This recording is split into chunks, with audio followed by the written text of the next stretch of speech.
Now, today, Sussex MP says thousands of people who were forced to flee their homes and make a new life in Crawley are now faced with having children and grandchildren who aren't granted British citizenship. The Chagos Islanders were forced to leave in the 60s and 70s to make way for an American Air Force base, which is leased until 2036.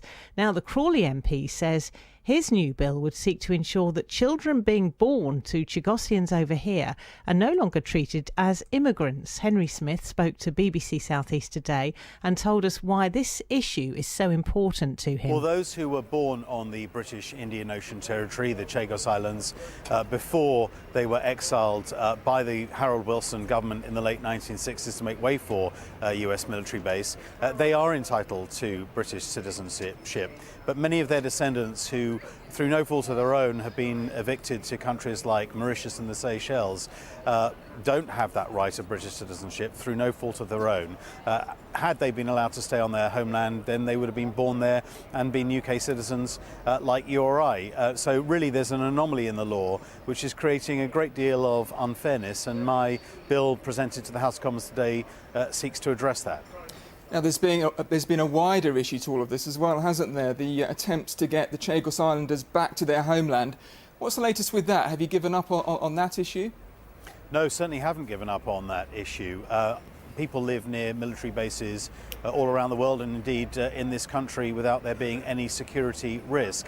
And I think that the Chagos Islanders, if they want to go back to their homeland, should have a right to do that. There was a feasibility study a couple of years ago which concluded that that was possible, but unfortunately the Foreign and Commonwealth Office haven't approved that. But the fight goes on for justice for the Chagos Islands.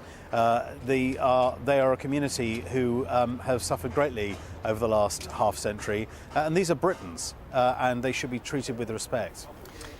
Well, let's now talk to Tom Guha, who's from the Chagos Support Association. Tom, thanks for joining us on the line this afternoon. What do you make of what Henry's had to say today?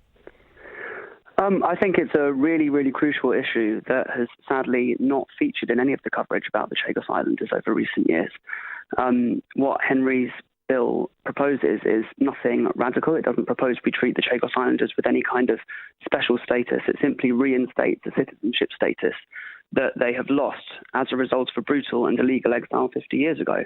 And the results of that are that hundreds of Chagossian children are growing up in Crawley with the threat of deportation hanging over them once they reach adulthood, and parents are, racing to pay the fees, which can reach £10,000. And it's just not feasible for the community any longer. It's interesting because we've been covering this issue on this station for many, many years, and you're right, it's not something that's ever really been raised. No, it's not. I mean, the issue of right of return is, of course, a major issue, and it's something that we'll continue to campaign on, and that I'm sure Henry will continue to speak passionately about and do whatever he can to seek that solution.